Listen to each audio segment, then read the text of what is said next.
put your mic on mute while presentations are being given, unless you have a question. And you can also feel free to put your questions in the chat as well, and we'll make sure to get those answered throughout the workshop tonight.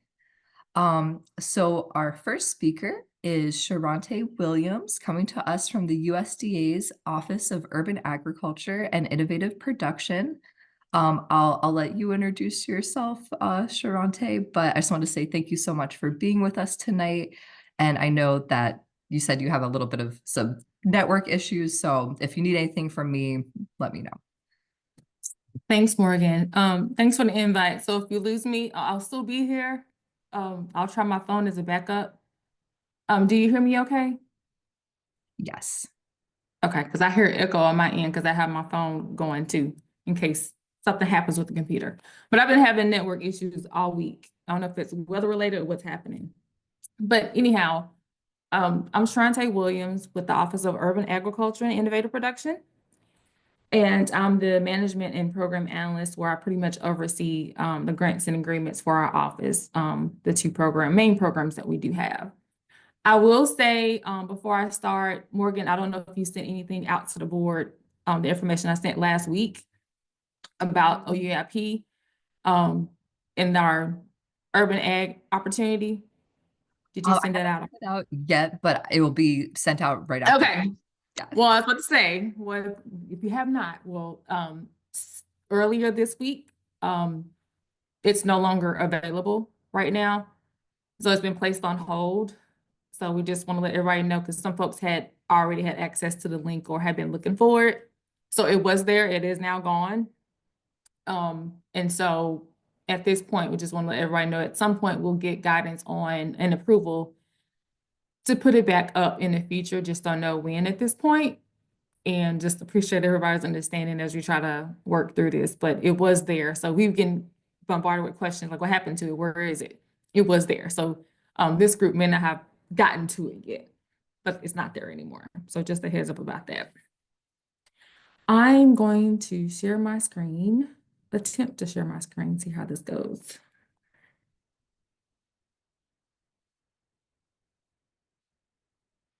Wait a minute, my share button. I don't have the share button. There it is. There.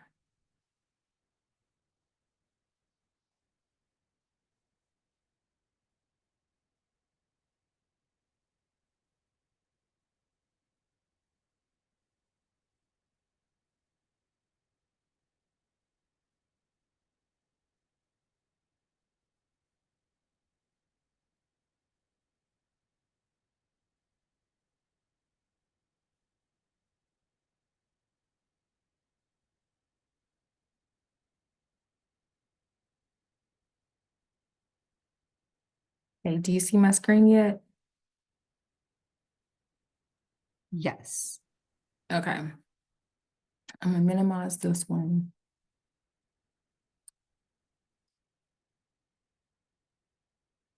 Okay. All right, well, we'll go ahead and get started. Again, I'm Sharante Williams. Thanks for having me. Thanks for the invite. Very excited you all want to learn more about our office.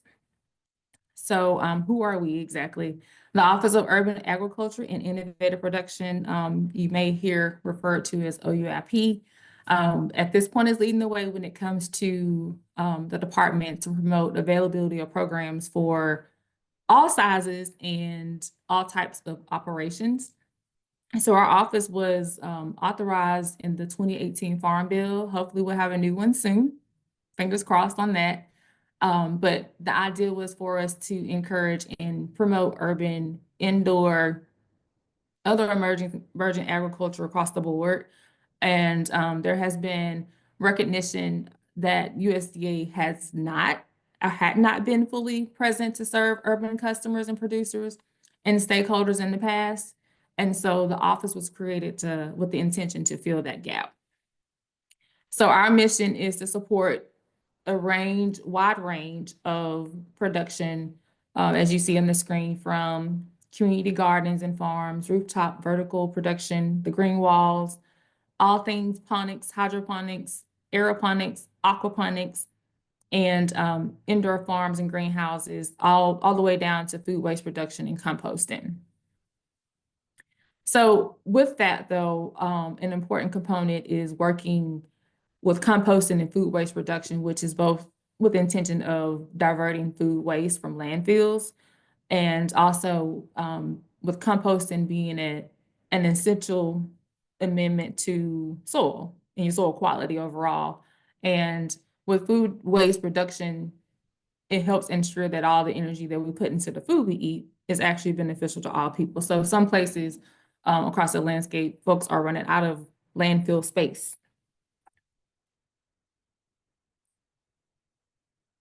So our office has several different responsibilities. So we administer our own technical and financial assistance programs, which includes the Urban Agriculture and Innovative Production Federal Advisory Committee, the Composting and Food Waste Production Cooperative Agreements Program, and the Urban Agriculture and Innovative Production Grant Program, People's Garden Initiative, and the overall USDA coordination amongst different agencies under the department, and the external engagement, stakeholder relations, including not just within USDA, but other federal agencies as well, nonprofits and private industries, as well as schools. So I probably should have said this early on. I know the name of the office starts with the word urban. Our program starts with the word urban. But when we look at urban agriculture, USDA does not define the term. So we like to think of it as a description as opposed to a definition. So it can be anywhere.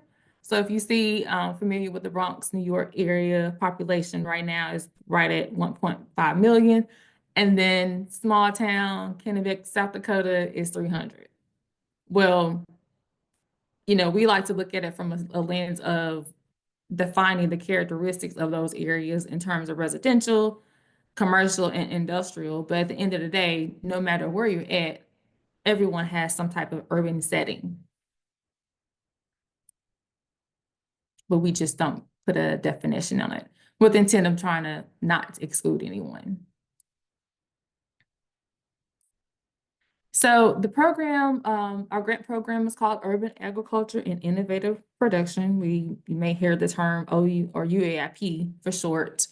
It's our competitive grants program, I should say, to support urban agriculture and innovative production activities across the country. So successful recipients have shown a targeted approach across addressing food and nutrition security in their communities where they live. And with this particular program, they're able to provide access to food in areas where it is limited or unavailable. So think of food deserts. And proposals usually are designed to support multiple farmers, producers, multiple gardeners. So individuals are not eligible to apply for the program directly for the grant.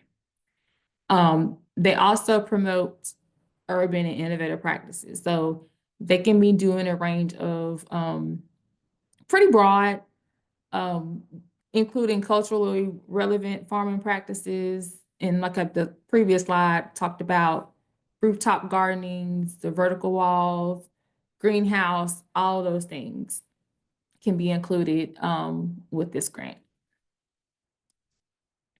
In terms of eligibility, nonprofits that have a 501c3 status with IRS and those that do not have a 501c3 status with IRS. Any local governments like your city townships, your school districts that serve or schools that serve kindergarten through grade 12, special districts like the soil and water conservation districts, tribal governments, including those that are federally and or state recognized. And that's it. I did say the schools is kindergarten through grade 12.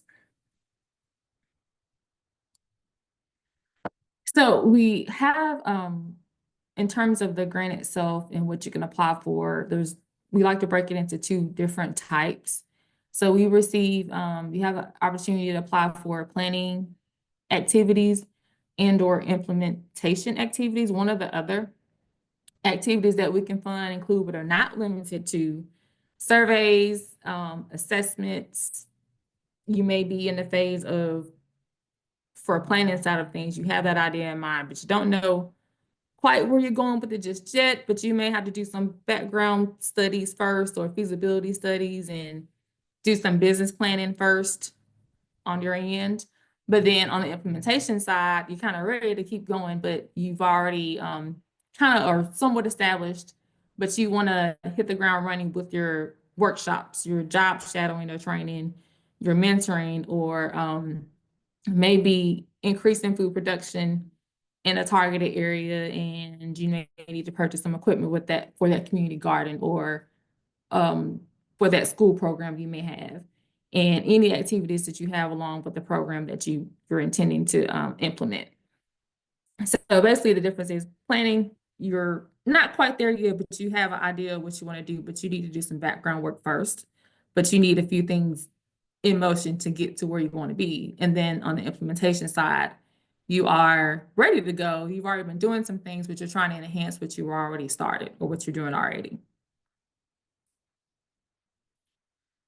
So we have the People's Garden Initiative. It is a network of gardens across the country. It aims to provide resources to gardens, encourage communication and collaboration. It also highlights all the amazing things that people are doing in the communities to grow healthy food and provide green spaces where you're at. So if you scan the QAR code, it'll take you to the website.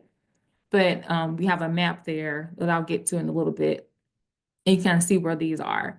But the garden types typically include traditional community gardens that are producing food for either themselves or the community, others in the community.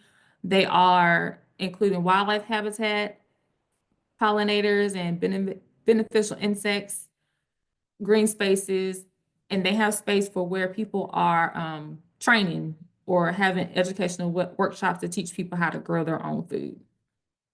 So with the training and educational aspect of it, it can be your youth, workforce development, continuing education, senior citizen programs for your churches or faith-based, and or recently incarcerated. So it's pretty simple and free to sign up for a People's Garden and to be a part of the network. Doesn't cost anything. But just a little background on how it got started on the People's Garden Initiative. It was originally launched back in 2009 by Secretary of Agriculture Tom Vilsack, his first term, and it was, or he named it the honor of in honor of Abraham Lincoln, who created the USDA, named us USDA People's Garden Department, the People's Department. So Lincoln had the scope of USDA being abroad by design, but it was an amazing way to resonate with people in the public. So he ended up directing USDA to acquire and diffuse among the people of the United States a useful way to help get people connected to agriculture overall and being comprehensive about it. So that's where the People's Garden initially came from. And then when you think about it, it's kind of like, we want people to be connected with the People's Department, and that's what you usually think of when you think of USDA. So he set up USDA in a way that, in a fashion, because he understood at that point back then the importance of agriculture to everyone, all people. And while things have changed over the years, it's still important because we got to have food to sustain everything we do and people. And it serves as a way to bring people together, especially when you're in these community gardens. It's a space for people to come together.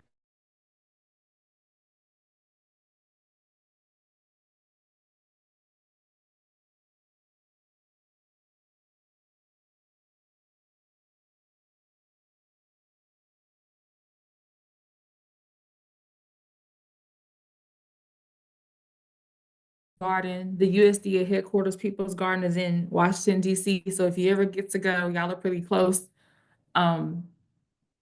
stop by and see it, it's at the USDA Witten building, and it's on the back side of the National Mall is where it is. But um,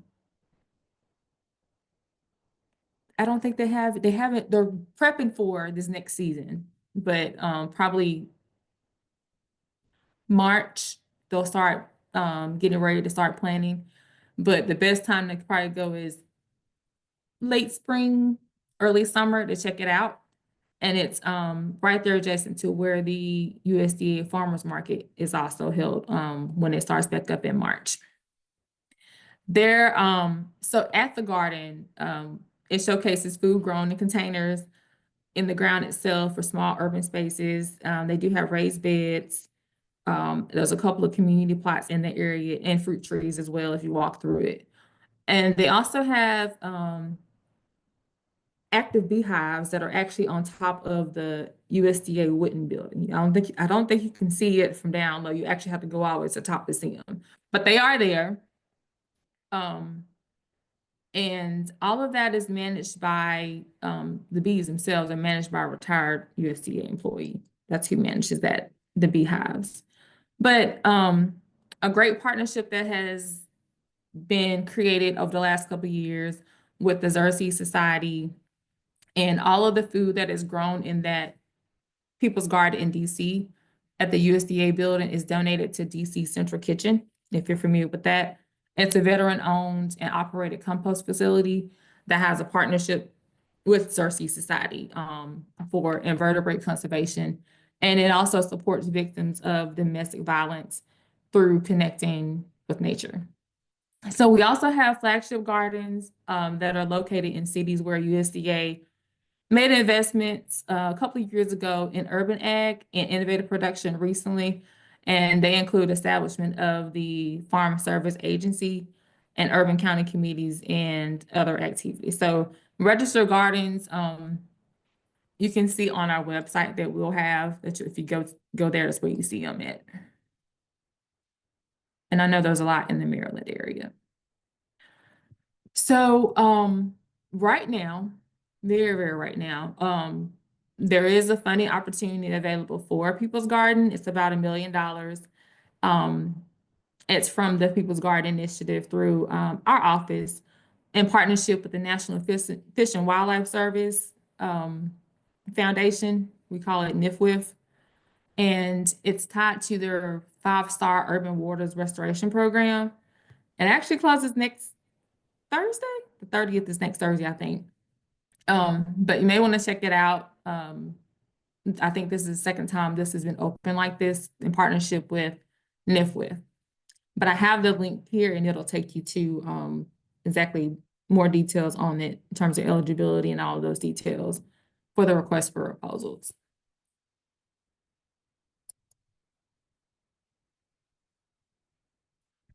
So just a couple of resources.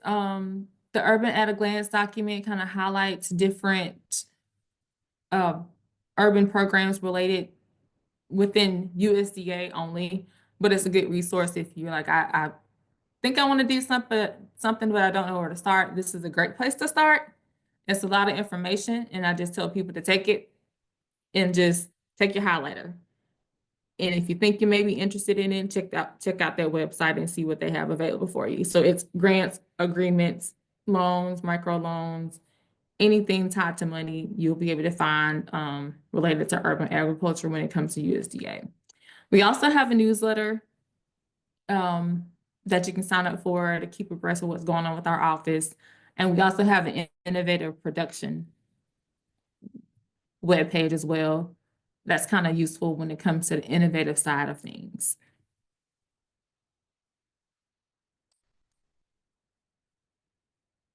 Okay, well, that's it. That is it. I'm going to stop sharing and see if you have any questions.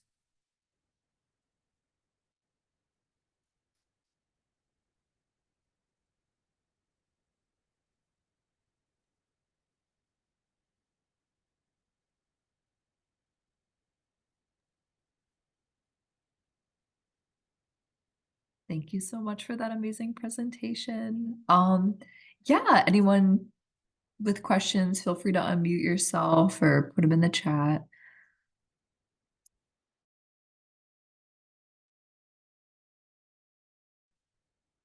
Do you know how many people's garden you have in Baltimore?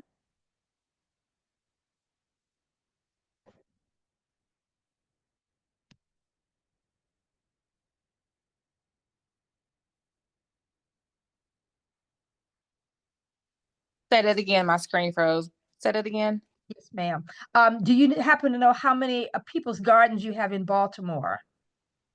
What about them? The number, the amount. Oh, the number. I don't know the exact number for Baltimore, but if you Probably froze again. I think you're going to tell me to go to the website. I'll do that. yes, if you go to the website, you can zoom in on them, and you Mhm. can actually click and hover over the dot, and it'll tell you the name of it. Yes, And if ma'am. they have a website or anything, it'll have a link to it there. Thank you so much. You're welcome.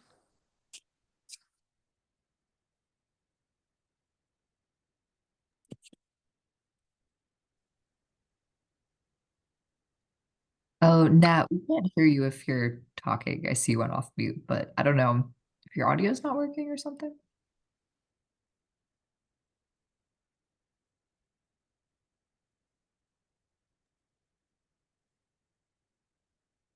While we're waiting for Nat, I just want to lift up a question from Jen, who's the exec director for Whitelock Community Farm, and she had asked about farm numbers. Are they needed when you're applying for these grants? So our grants are grants. Now, if you don't have to have a farm and tract number to apply for our grants.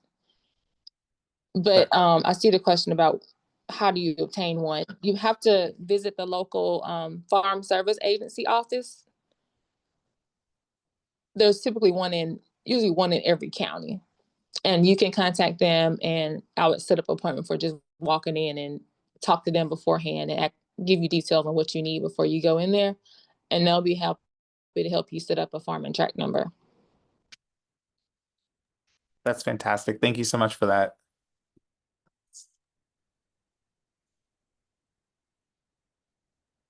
Oh, we still can't hear you, Nat. Sorry. You can put your question in the chat if you want.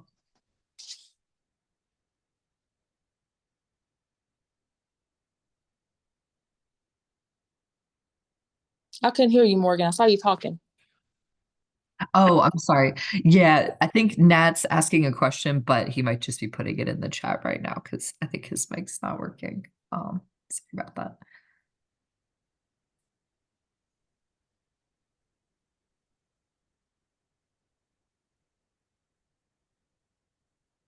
You mentioned an agent.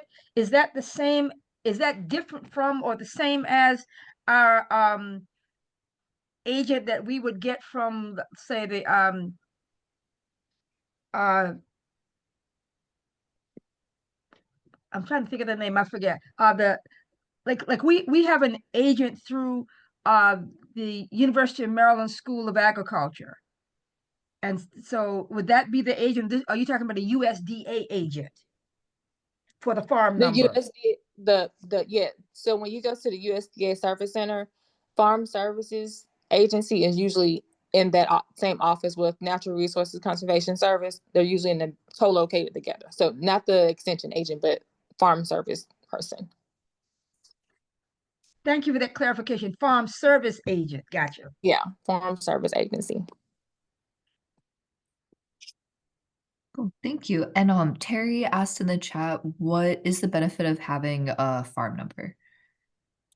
So for the farm and tract number, if you apply for, if you look at that urban at a glance, for the Natural Resources Conservation and for the Farm Service Agency, with a lot of their financial assistance programs, you have to have one in order to be eligible for them.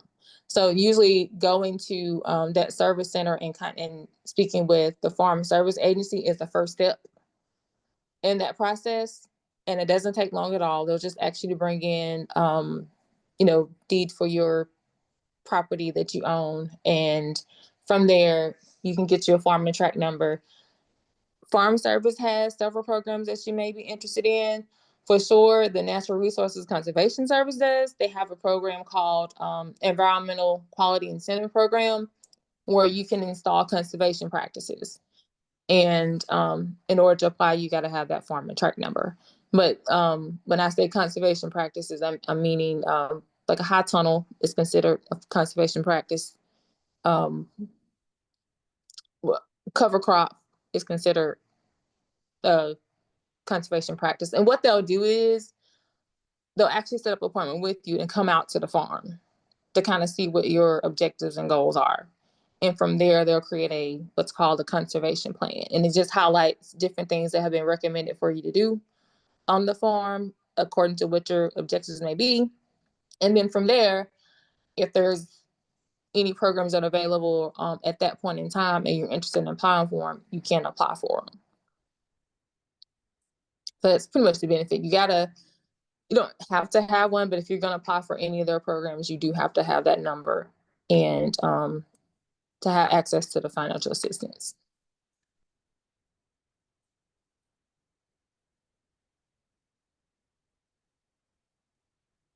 Well, thank you for that.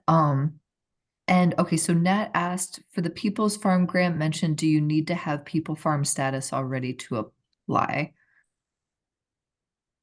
You have to be established already, because by the time you apply for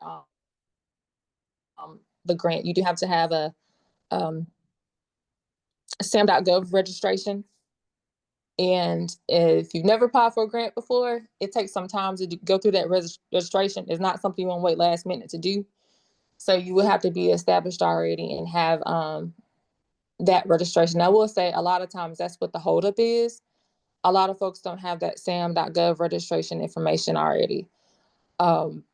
That's for us. You do have to have that, and that goes for any grant that you apply for, federal grant, not just USDA. You got to have your SAM's registration first. Great, thank you so much. So we're just at time. I know our next speaker is also on a little bit of a time crunch. So Okay. we're going to thank you so much, Sharante. That was really, really amazing. And thank you for taking the time to answer questions. I'm sure you'll be getting some applications coming in from some folks here today. So really appreciate you. And yeah, just thank you so much. And is it okay with you if I share like contact info with folks afterwards, or? Yeah, I'll send you my slide presentation so you can share. Oh, that sounds great. Well, have a great weekend, and thank you again for being here. Thank you. And any other questions that come in, I'll forward those. Okay. All right. Thank you. Oh yeah, thank you. So up next we have Crystal Harden Lindsay from the Baltimore Community Foundation. Thank you so much for being here, Crystal, and I will pass you the mic. Good evening, everyone. Good to see you. Excited to share a little bit about our grant making.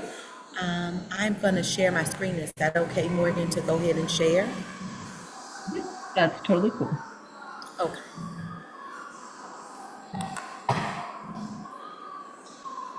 Thank you.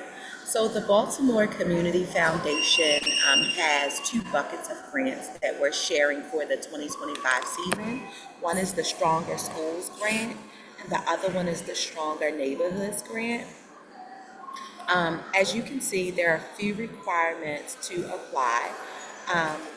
You have to be a 501c3 or fiscally sponsored organization. We have grants and projects for specific neighborhoods and schools.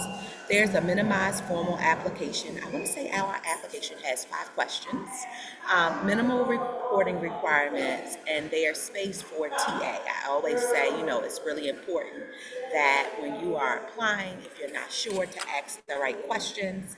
And I am a small team. I am the Vice President of Community Investment, and I have 3 program officers that also support our work. And so wanted to make sure I put that out there, that we are open to any questions that anyone might have. So for stronger schools, this may not apply to you guys, but it could because I have some programs that are using gardens to support student mental health in some schools. And so I wanted to share our 3 initiatives under schools just in case you have a creative way for reaching kids that is all connected to urban gardens, right? Um, so this one is kindergarten readiness, which supports getting students being ready to go into kindergarten through literacy, math, social foundation, and the physical well-being. The next piece is student mental health, any way to support students dealing with depression, anxiety, stress, or any adverse behavior that could have an impact on academic outcomes. Last but not least, school culture and climate.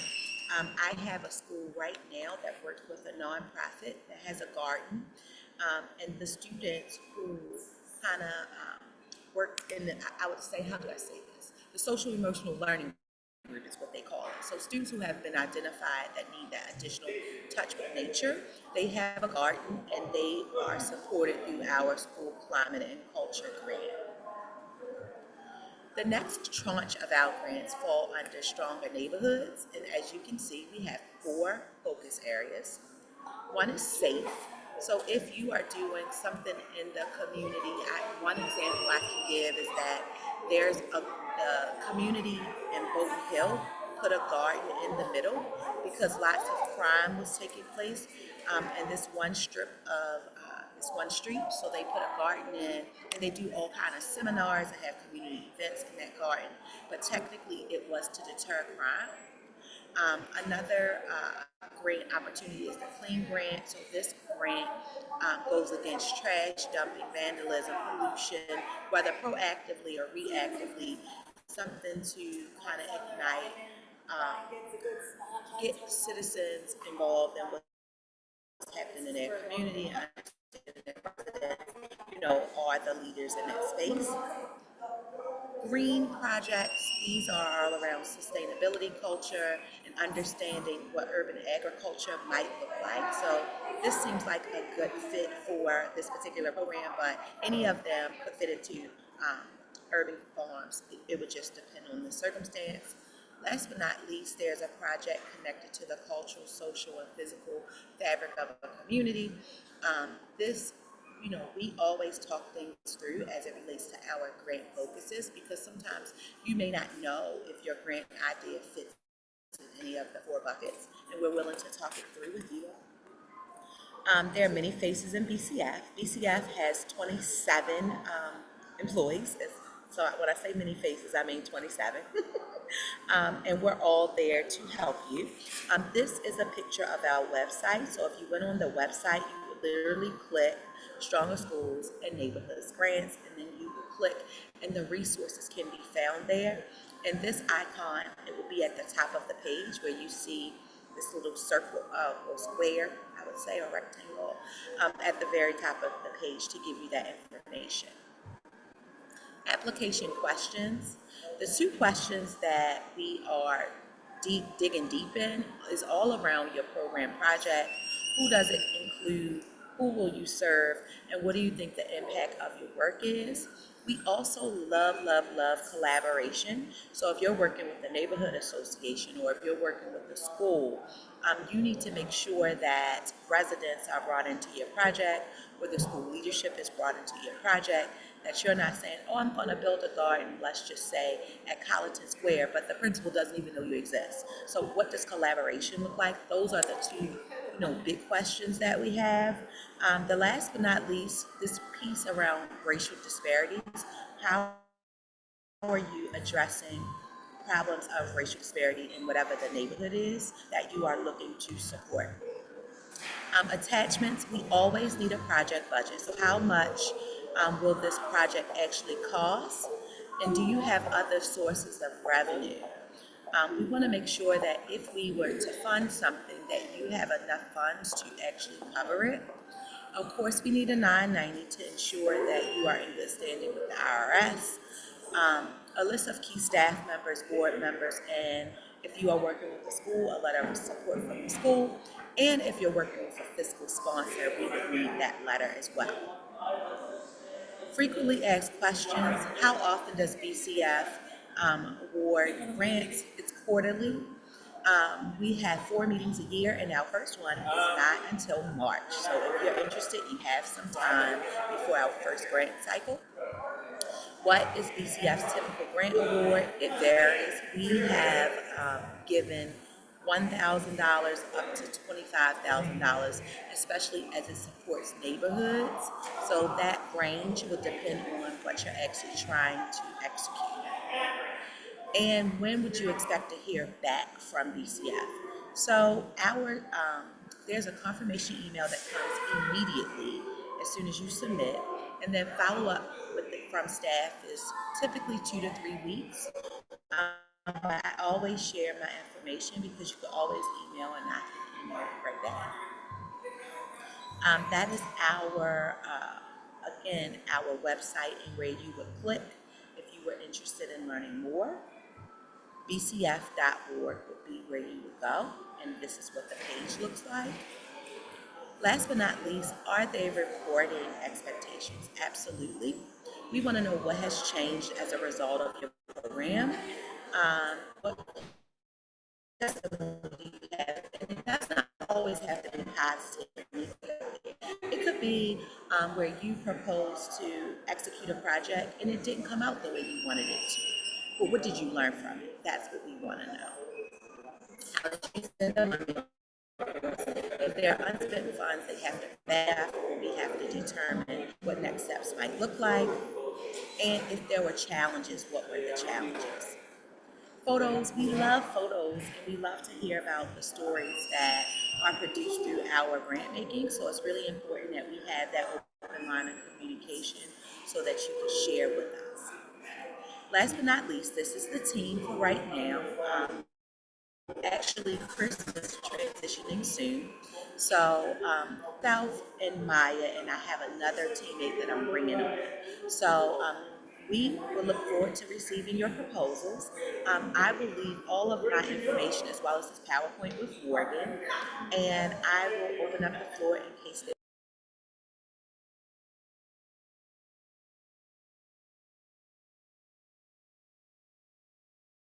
Thank you so much, Crystal.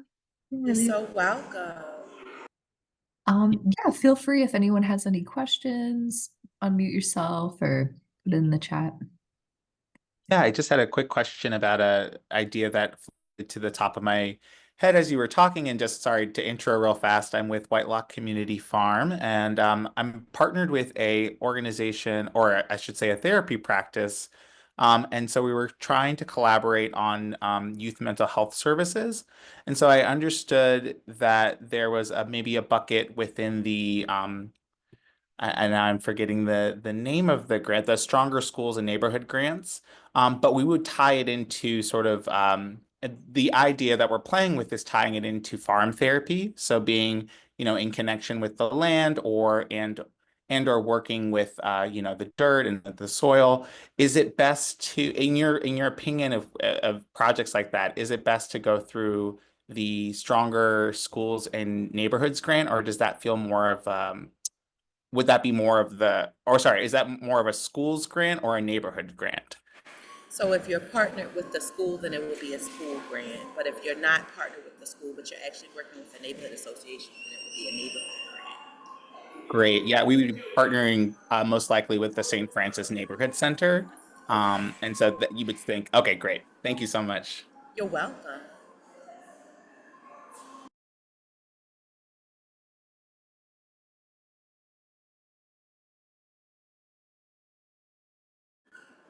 Well, Morgan, I will send over my PowerPoint to share with you so that you can share my information, email address with whoever might need it, and we are pretty responsive and they'll get right back to you. Well, thank you so much for taking the time to talk to everyone, and yeah, just really appreciate all of the amazing work that y'all are doing. Thank you so much. Have a great weekend. Oh, you too. Thank you. Thank you for taking the time. So next up we have Grace from Chesapeake Bay Trust. Thank you for being here, Grace. And Yeah, I'll thank you for pass. having me. Cool. So I'll go ahead and also share my screen. Hi, everyone. My name is Grace. I'm with the Chesapeake Bay Trust. I'm a program assistant. So that means at the trust, I help with all of our various different grant programs that we run, but I also myself get to run what we call a mini grant program, which is the Community Engagement and Restoration Mini Grant, which I'll talk more about later. But briefly, kind of an overview of what I'll talk about during this short presentation. I'll provide a little bit of information about the trust and what we do. I'll talk about the Community Engagement and Restoration Grant program that I run, and then I'll give you a quick overview of other trust grants that could be relevant to your projects. So who is the Chesapeake Bay Trust? We're a nonprofit grant-making organization dedicated to restoring natural resources within the state of Maryland and the Chesapeake Bay. And this is our kind of long statement about what we do, but in short, our tagline is that we are empowering people and restoring nature.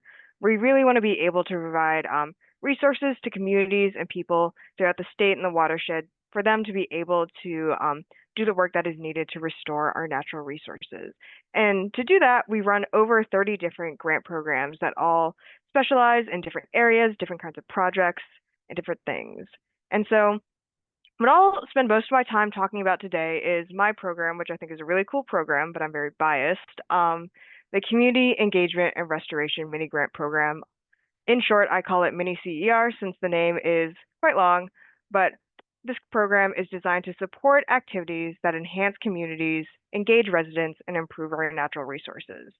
And you may be sitting here thinking like, wow, that is a very broad scope for a grant. And you're right, it is. And I think that's one of the cool things about this program.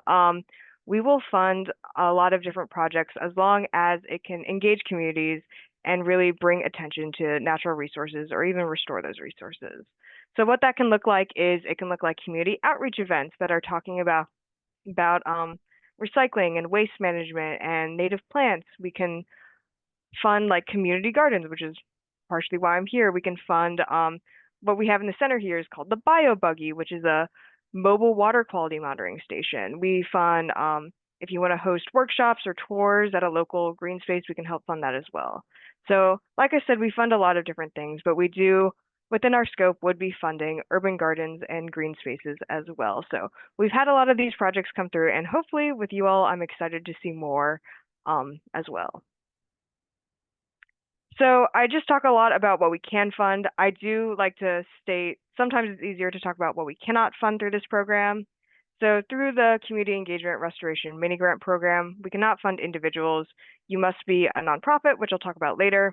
That being said, we only fund nonprofits. We cannot fund for-profit organizations.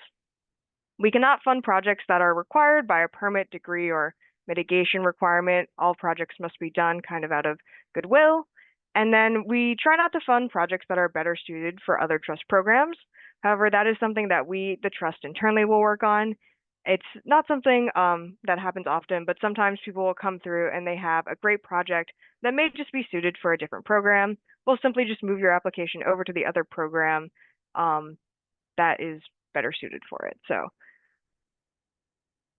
I do want to continue with saying all of the information I'm going to talk about today can be found on our website. I'll include this link in the chat after I am done sharing my screen. But again, all this information can be found at the website, and even some more information that I'm not going to potentially get the time to talk about can be found there as well. But the number one question I get when I talk about my grant program is, when is the deadline? And this is kind of a complicated answer, but applications are accepted on a rolling deadline until funds are exhausted for the fiscal year. So what does that mean? The application opens when our fiscal year starts, which is in July, and I will keep this program open until basically I run out of money.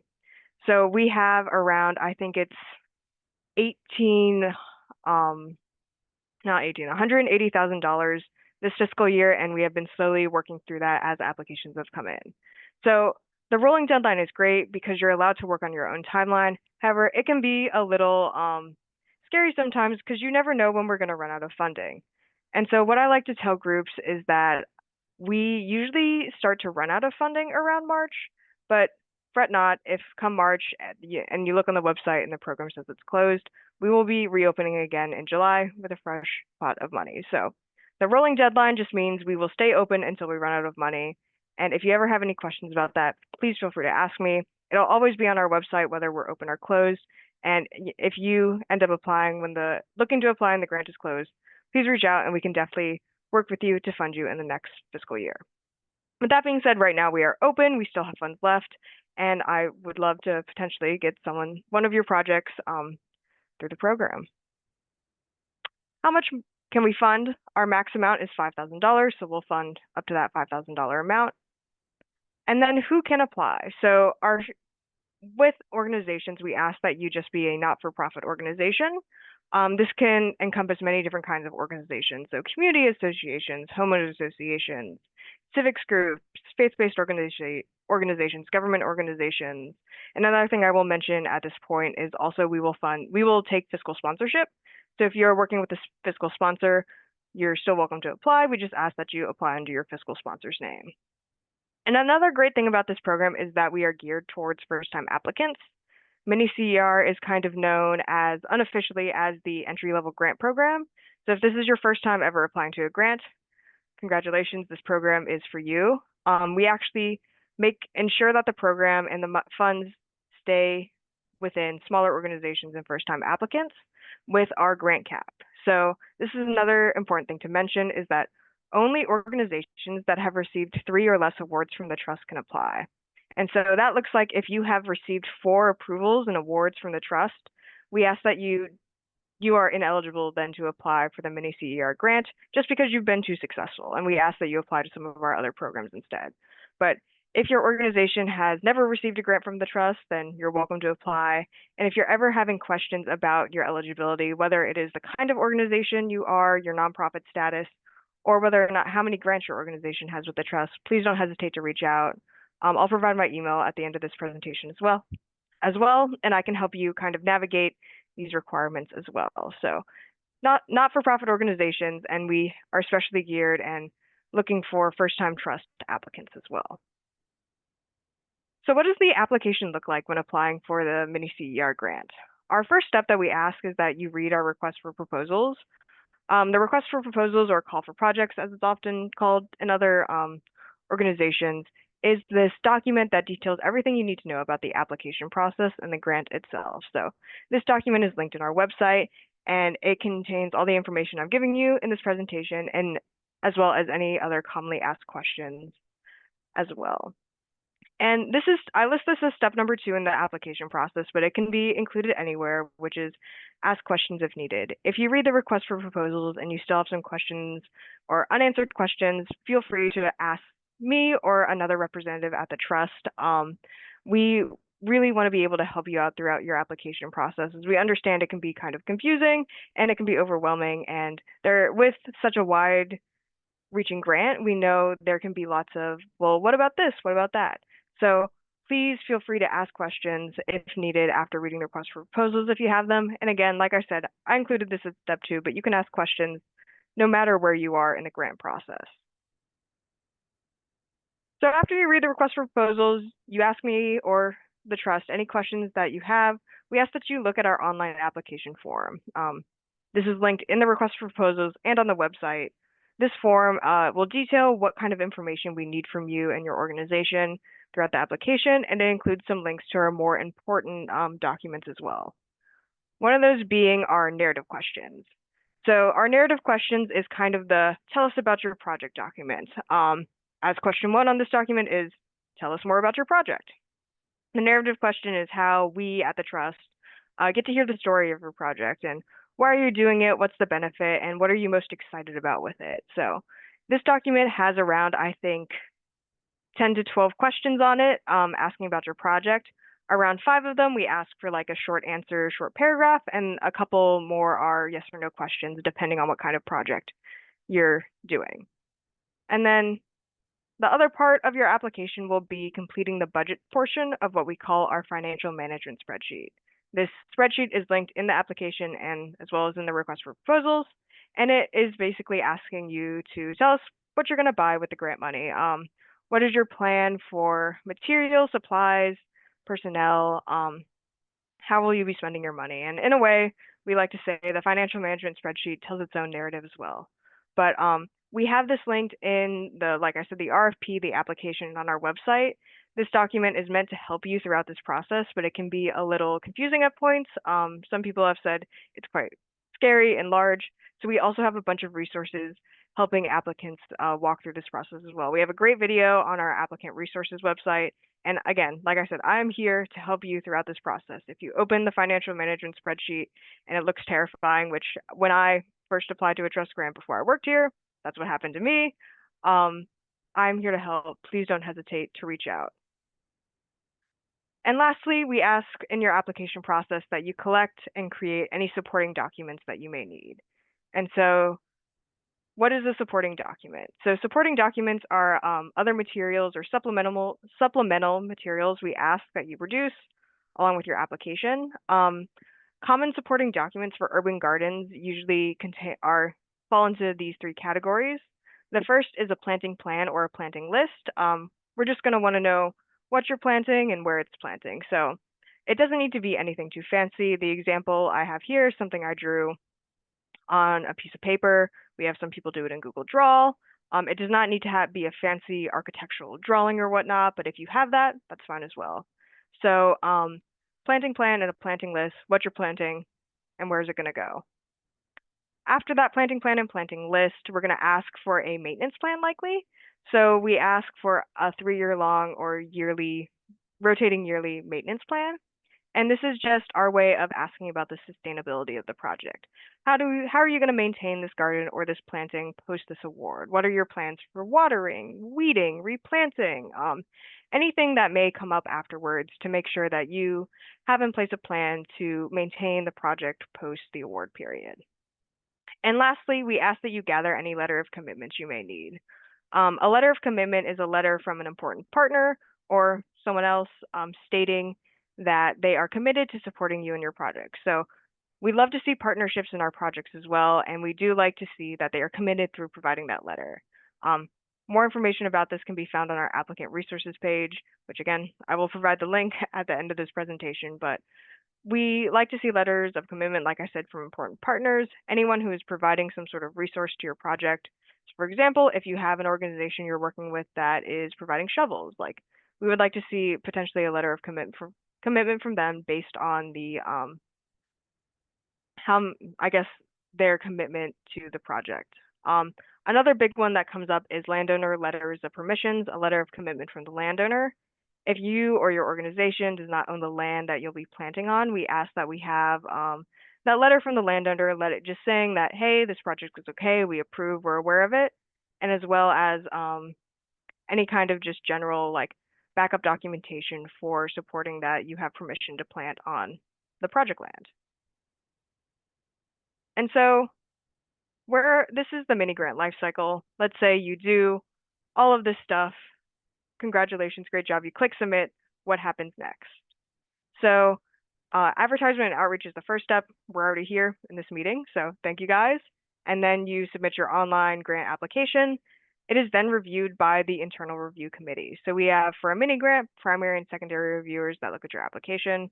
I do like to be transparent. I'm the primary reviewer, so I'll be one of the first people to look at your application, and then I'll send it off to our secondary reviewers. And from there, we will make a decision and announce it to you. So we ask that please don't start spending funds until you have received the decision from us. Hopefully it's an approval. Decisions are also announced typically 8 weeks after submission. So please apply at least 8 weeks before you plan to start your project. After that decision is announced, we ask you sign your award letters. We ask for any contingencies. So if you're missing something in your application, we won't decline your application flat out. We'll ask for it likely in the award letter, and then you will be sent your payment. You'll have your period of performance, you'll do your project, and then you'll have a final report. The final report is a set of questions about your project. How did it go? This is usually a year after the project start date. And if I haven't mentioned this enough already, we have a lot of resources available to help you through this process. One of them is me. Please feel free to send me an email if you have any questions throughout the process or are looking for assistance. And then we also have the Mini CER mentorship program. This is a list of organizations who have previously been successful in trust grants who are looking to help others apply as well. And really quickly, since I know I'm a little at time, I'll go over some other programs that we offer that could fund urban community gardens, one of which is our Outreach and Restoration Grant Program. This is a really big program, and it's one of our most popular ones, I think, that funds community engagement and outreach and restoration in Maryland. And so this has a much larger budget if you are in need of that. Our largest amount is $125,000 for projects that both contain outreach and restoration components. This is going to open in May and close in August of this year, so it is a hard deadline. The grant manager is Christina Hollinstead, whose email can be found in the slides, which I'll also distribute afterwards. We also offer two specialized programs, so a youth environmental education mini grant program. This program will give up to $10,000 for projects that engage K through 12 youth in meaningful watershed experiences. And then we have the Veterans Engagement Mini Grant Program, which can provide up to $5,000 for projects that engage veterans specifically in outdoor recreation and engagement. This one is rolling, so same principle as the mini CER. But yeah, thank you guys so much. My email is on the slide. I'll email these slides to Morgan. So hopefully you all can have access to it as well. And I'll put some more of those links that I spoke about in the chat. But if we have time for questions, I am happy to answer any.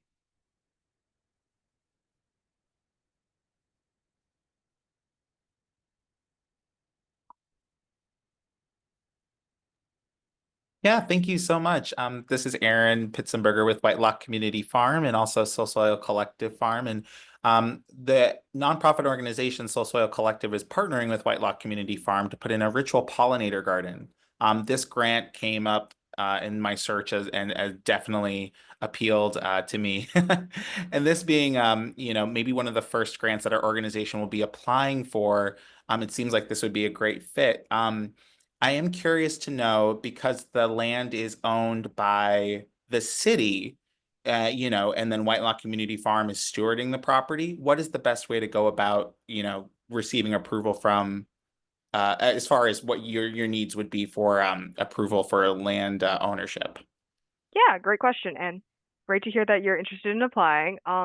For land ownership with the city, if I think you mentioned Whitelock Farm is stewarding the land currently, if you have any kind of current written permissions or documentation that is stating that you can steward the land currently and that you have the permission to do so, that would work. So any other previous documentation works as well. The best way to go about that if you don't have that would be just a letter from the city saying, hey, we approve of this pollinator garden planting at this location. Oh, great. And then Jen West, who is the exec director and farm manager over there, is noting that we have a lease. So this is great. Okay, perfect. Yeah. Awesome. Thank you so much. And we look forward to applying. No problem. I look forward to seeing your application.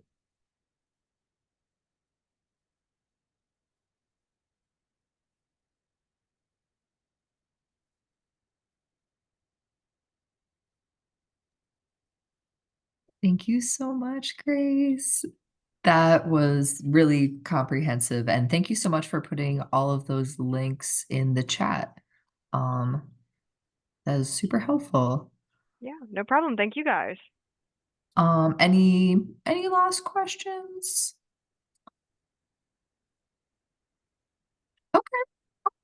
Well, thank you so much for being here. Really appreciate you taking some time out of your Friday to share all of that. And yeah, I'm just a huge fan of your organization, and I'm always seeing you pop up, y'all's organization name, doing amazing grants and amazing work, all across the board of environmental stewardship efforts. So really, really appreciate you being here.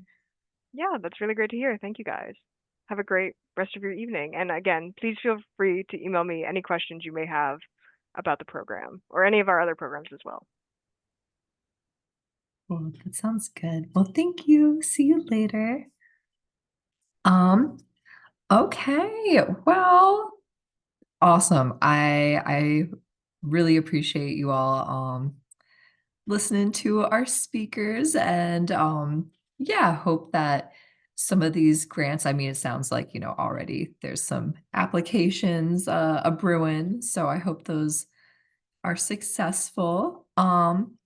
So I have a little presentation before we wrap up. Let me see. I have two computers going, so let's see if I can share my screen. Okay. All right. Great. Is this full screen for you all? Okay, I guess maybe it is now. Can everybody see this okay? Yeah, it looks great. Awesome. Thank you so much. Okay. So yeah, this presentation just has very, very brief overviews of some other local as well as nationwide grant opportunities that fund urban garden projects. A lot of these, are based in Baltimore City, and the ones that aren't are opportunities that folks in Baltimore City have been funded for in the past or funded through. So the links to these opportunities are noted at the bottom of each slide, and this presentation with all of the respective attached links in case you don't feel like typing in like a 30-character URL that will be sent out to you all after this workshop. Okay, so to start off, we'll talk about an organization many of you may have heard of before, known as United Way of Central Maryland. United Way is a nonprofit organization that improves the lives of those living in Greater Baltimore by promoting equity and increasing access to education, health, employment, and housing. They offer a neighborhood grant, which is broad sweeping in that it provides funds to organizations that want to implement community-focused neighborhood projects. The grant amount is between $2,500 and $10,000. And to be eligible, an organization must have a total annual operating budget of $500,000 or less. So, that's a lot of money, but less than that is great. And so the goal of the grant is to inspire community connections, empower local leaders, and build vibrant neighborhoods. The current grant period is unfortunately closed, but you can monitor their website or subscribe to their newsletter to receive updated information on when it will be open again, which should be soon. Okay. So next we have the BG&E Green Grant. This is a program that provides funding to support environmental projects in the BG&E service area. These grants are available to 501c3 organizations. Their grant areas of focus include pollution prevention, such as recycling, tree plantings, litter reduction, and drop-off collection events, community engagement, such as park and neighborhood cleanups, community gardens, and public green spaces, improving energy efficiency, using natural resources responsibly, and promoting environmental stewardship. So the grant funding range is between $500 to $10,000. Yeah, this is a really good one that I've known several gardens have received funding for. So it happens every year. It's a good one to keep in mind. So now we have the ABLE Foundation. They award grants to nonprofit community partners working to improve the quality of life in Baltimore. They provide seed funding for innovative pilots and support for ongoing community programs and services. Consideration is also given to applicants and applications for grants that provide creative responses to pressing community needs, strengthen their operational base to ensure more effective and efficient delivery of services, and demonstrate potential for stimulating new sources of financial support. So the ABLE Foundation provides grant funding to organizations that have nonprofit tax status or are government agencies or fiscally sponsored project partners. Programs should fall into one of ABLE programs areas and focus in Baltimore City, which all that information can be found on their website. Applicants must include a copy of their latest IRS determination letter and federal tax identification number, or proof of fiscal sponsorship when applying. And first-time applicants with grant requests greater than 10,000 should submit a short letter of inquiry prior to submitting a regular grant application. And they also accept funding requests of $10,000 of less on a rolling basis. This one is cool. It's a new one I came across. So the Ecological Association of Washington, D.C. Is a nonprofit group of just people interested in mushrooms, from absolute beginners to professional mycologists. They're offering a new grant program starting this year to support community-based mushroom cultivation and education in the greater DMV area. Grants will be made to projects furthering community-based edible or medicinal mushroom cultivation and education, such as installation of mushroom beds in existing community gardens, community-based workshop series to teach home cultivation, one-off projects, as well as more in-depth multi-site projects with greater reach will also be considered for grants. The selection committee will consider grant requests of up to $1,500. And to be eligible, individuals must live in DC, Maryland, Virginia, Pennsylvania, West Virginia. So if you know anybody in those areas that would be interested, you can pass it on. But Maryland, we are eligible.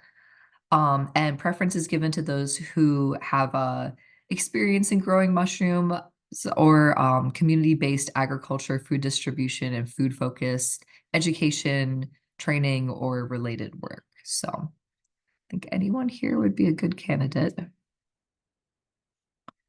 Okay, so the Baltimore National Heritage area offers a really cool placemaking grant.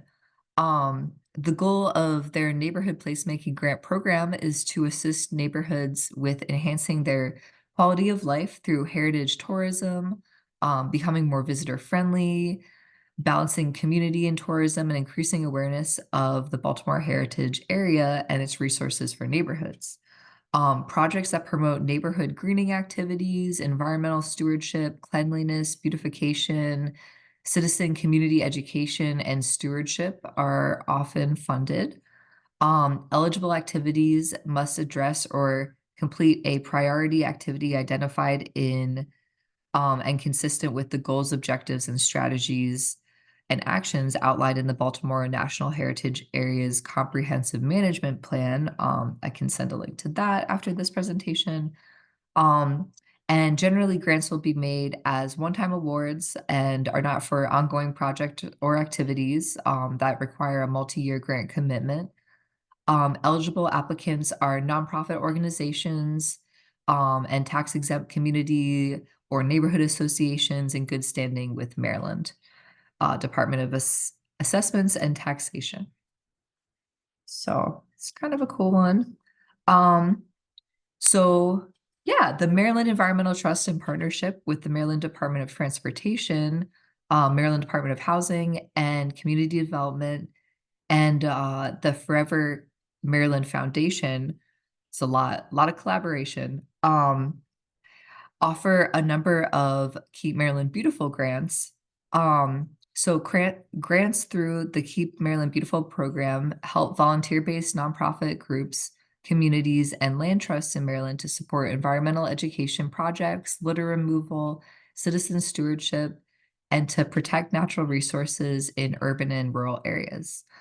Their Citizen Stewardship Grant offers up to $5,000 to schools, nonprofits, and other community organizations whose missions are centered upon directly engaging community members, especially children and young adults, in environmental education and stewardship. These grants also support organizations that demonstrate active engagement as defenders of the environment by developing innovative solutions to local environmental problems. And another grant they offer is their Cleanup and Green Up Maryland grant. So this offers up to $5,000 to local groups and nonprofits to develop community-based leadership and volunteer-based activities to eliminate litter and implement beautification and greening initiatives. This grant was established to encourage community groups and nonprofit organizations statewide to promote neighborhood cleanliness and beautification by increasing litter removal, greening activities, community education, and citizen stewardship. Okay, and then Southwest Partnership. So they provide grants usually up to $5,000. Seems to be the lucky number. To community members for capital projects that increase the vibrancy of streets and public spaces. So maybe some street murals, or something like that. But yeah, they also fund projects that improve the quality of life of current residents, reduce or prevent blight, as well as increase and encourage community engagement and use of public space. So that could be a community garden. Neighborhood associations, block groups, and other community groups in the Southwest Partnership area are eligible to apply.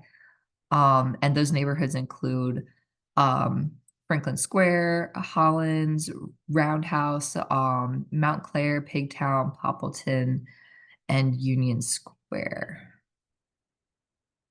And then we have the Central Baltimore Partnership Community Spruce Up Program, which provides grants of $10,000 to $25,000 per project to neighborhood-driven public space capital improvement projects in all 11 Central Baltimore neighborhoods. So the program has been an essential resource for community building in Central Baltimore and has funded over 70 community-led projects.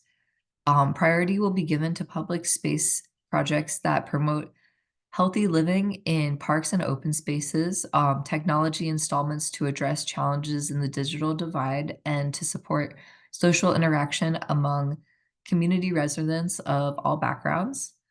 Applicants may be neighborhood associations, merchant groups, or other nonprofit organizations located in or serving the neighborhoods of Able, Barclay, Charles North, Charles Village, East Baltimore, Midway, Greenmount West, Harwood, Oakenshaw, Old Goucher, Remington, Wyman Park, and Waverly.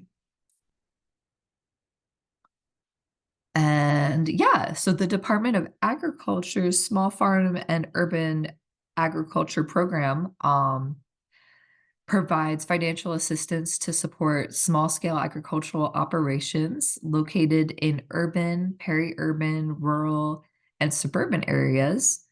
It aims to increase community access to healthy foods by helping farmers improve their management of natural resources by adopting bay-friendly and climate-smart farming practices.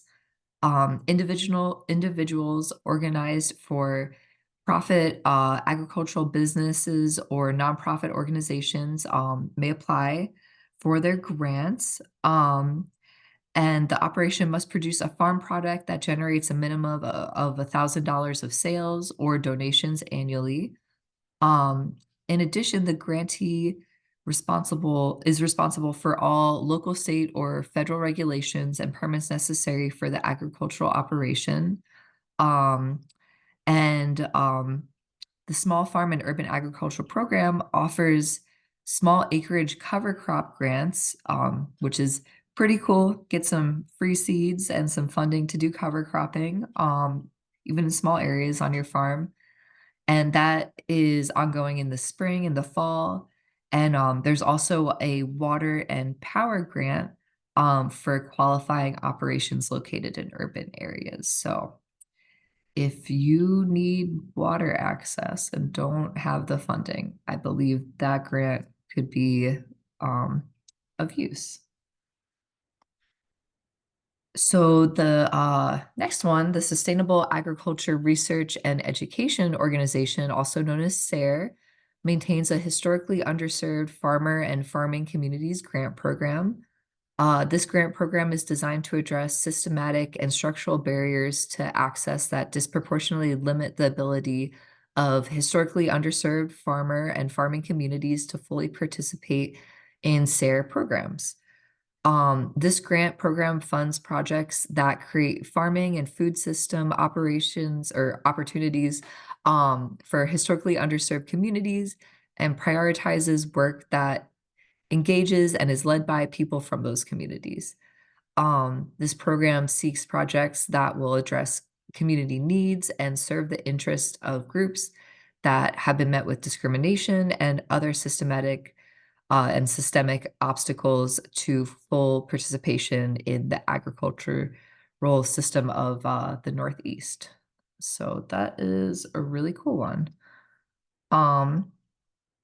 So the Ravens Play 60 grant, you know, they could fund gardening projects. It is focused on primarily promoting physical fitness and or nutrition education, which I think some gardens would fall under. I looked at their list of previously funded projects and there were some gardens on there. So it's up to $10,000 for both new and expanding programs. Especially if you're engaging youth, they really love to fund programs like that. Um, and yeah, over the past 18 years, the Raven Foundation has provided over 1.6 million in funding to support local projects and programs. And this opportunity is yearly and ongoing. I know a lot of gardens that actually have like the Ravens employees, or I think players, and maybe there were players in one situation that came out to volunteer. So could be cool to get connected. And the last one, sorry, I know I'm throwing so much information at you all, so I'm gonna send all this out after, but this one is more of a national opportunity too. But the kids gardening, which I don't know if you know of the website, it's a great website, lots of resources, especially if you're working with youth. Um, and they're really cool. They offer a variety of grants to new and existing youth garden programs across the nation. Each funding opportunity has its own timeline, defining features, eligibility requirements, and reporting expectations. Currently, their Grow More Good grassroots grant is open for applications. This grant is designed to bring the life-enhancing benefits of gardens to communities across the US. And in 2025, 170 programs will receive funding to start or expand their youth garden or green space. And a total of $100,000 will be awarded. Any nonprofit organization, school district, university, government entity, or just any tax-exempt organization serving at least 15 youth is eligible to apply. Applicants must be planning to use the funds to install new or improving existing youth gardens or green spaces. And the grant opened on January 6th, 2025, and the deadline for application submission is the 31st of January, so still a little bit of time. It's a pretty easy grant application from what I saw too, so might not take too much time. And another grant that Kids Gardening offers throughout the year are well, there's two others, the Youth Garden Grant and the Lots of Compassion Grant. So the Youth Garden Grant supports schools and youth educational programs that enhance the quality of life for students in their communities. During their grant period, 50 organizations will be awarded $500 in funding for gardening supplies for their youth garden program. So big focus on that for them. And this one is pretty cool. Their Lots of Compassion grant is designed to support local leaders looking to transform vacant lots into community gardens to help grow compassion in their community. And during their open grant periods, 10 grantees will receive $20,000 each to transform a vacant lot into a garden. So a total of $200,000 will be awarded annually by them. And that is it. Yes. Thank you all so much for listening to that. I know it was a lot, and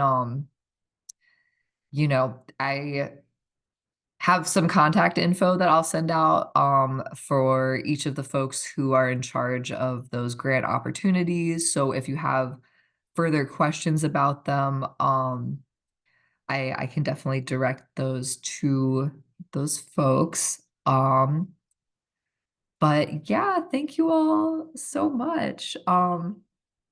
Yeah, and feel free if you want to hop on, ask any questions. I might not have the answers to them. I will try my best. But I appreciate you all being out here.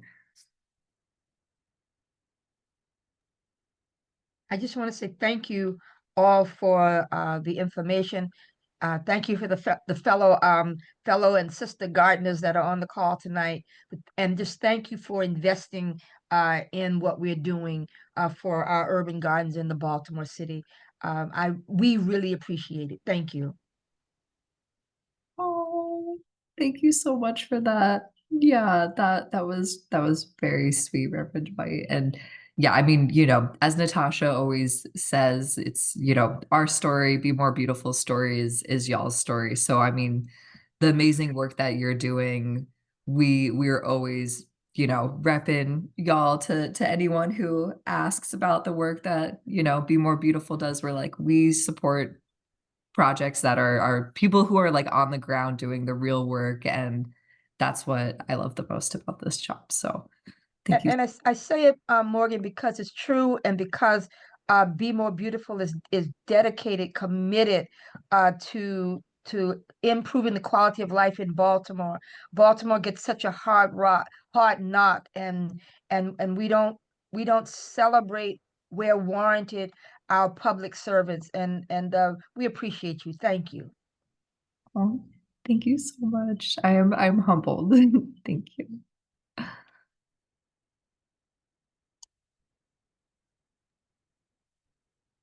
Oh, cool. Well, I know maybe Nat, and I don't know if Natasha had something to jump on with too, but I know Nat had a little announcement to make. Can you hear me now? Yes. Yes. Sorry, okay. Yeah, sorry for the audio difficulties earlier, but yeah, thanks to Morgan for compiling all those opportunities. That was really a lot of labor, and I think there's some fantastic opportunities there. And yeah, as Morgan said, I think we're going to be trying to kind of add to that list and keep a running database for you all to access as the year goes on. But yeah, I just wanted to mention two things. I think one was yeah, we'll be doing the following another workshop next month. Morgan maybe alluded to it in email, but that'll be focused on issues of governance in community gardens. So how you collaborate with your partners, how you make decisions, thinking about questions of inclusion and equity and governance, which is something that sometimes, yeah, takes a backseat to other concerns. So I think it's, but it can be really, do or die for a lot of community gardens to think about those questions. So we'll be talking about that. Another component of the grant is a sustainability report that we'll be developing and kind of thinking about some of the topics that we had discussed in terms of, volunteer labor and maintenance, questions of funding, and like I mentioned, governance, and kind of how each of your organizations is going to be thinking about those questions and tying in this grant toward getting you to where you want to go and kind of thinking about benchmarks. So we'll be doing individual meetings with each of you to kind of start developing those. So I just wanted to give you guys a heads up that you'll probably be receiving an email from me to set up those meetings in the next week or so. The email in the next week or so, the meeting would not need to be in the next week or so, but yeah, and I think that's all really I had to say. But yeah, thanks so much for everyone joining, and yeah, we really appreciate, Morgan, your work, and yeah, all of the presenters as well. Yep, just wanted to chime in and just echo what Dr. Adams said. That was all I was wanting to, let you folks know, is don't forget that that is a component that's a comment, but Morgan and Dr. Adams, and I'm sorry, my son made a guest appearance, already had that covered. It's just to let everyone know to please remember to apply for your care lots for this season. It's one of the things that we love to do is to layer our efforts. So care lot is just a way to make sure, oh my gosh, that everyone that we are supporting the maintenance that is important with the work that you're doing. I'm gonna go because my son is wilding out. Bye everybody. Oh, thank you so much, Natasha. And if anyone had any questions, curiosities about Kerala and you didn't make it to our interest meeting yesterday, I have a link that I can send out, and I'll just send that out anyway in the follow-up email of recordings. And oh, Terry, I see you have your hand raised. Feel free to ask a question. Can you hear me? Yes, yes. So quick question about the Project Feed grant. So if I wanted to hire a contractor to erect a fence for us, is that something that's within guidelines? Um, I wasn't really sure. yes. Yeah, that's fine. Awesome. Yeah, Yep. yeah, That's absolutely. all I wanted to know. No Oh, worries. You're good to go with that. Yep. Oh, fantastic. Thank you. Yeah, I think I have a similar question. How high can the fence be? I would say it's as high as your funds will allow it to be. There really isn't so whatever you're able to afford, and that meets what is your garden's needs, go for it. We've seen all different styles with neighborhoods that we've worked with. We've seen folks that have had white picket fence to wooden fence to iron fences. So it truly is what meets the needs for your garden. Okay, thank you. Yeah, no problem.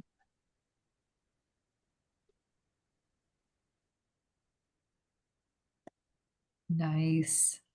Yeah. Oh, well, thank you all so much for giving us a little chunk of your Friday evening. I know we're right at time. So yeah, just really appreciate you all. And yeah, as Nat said, I'll be following up soon with some information about our next workshop. And yeah, in the meantime, feel free to reach out to me, Nat, Natasha. And we really appreciate you all for coming out and doing what you're doing in the communities. Y'all are our heroes. So thank you. Thank you, Thank Morgan. you. Everyone. You guys are the best. Thank you, everyone. Thank you. Thank Good you. night. Good night.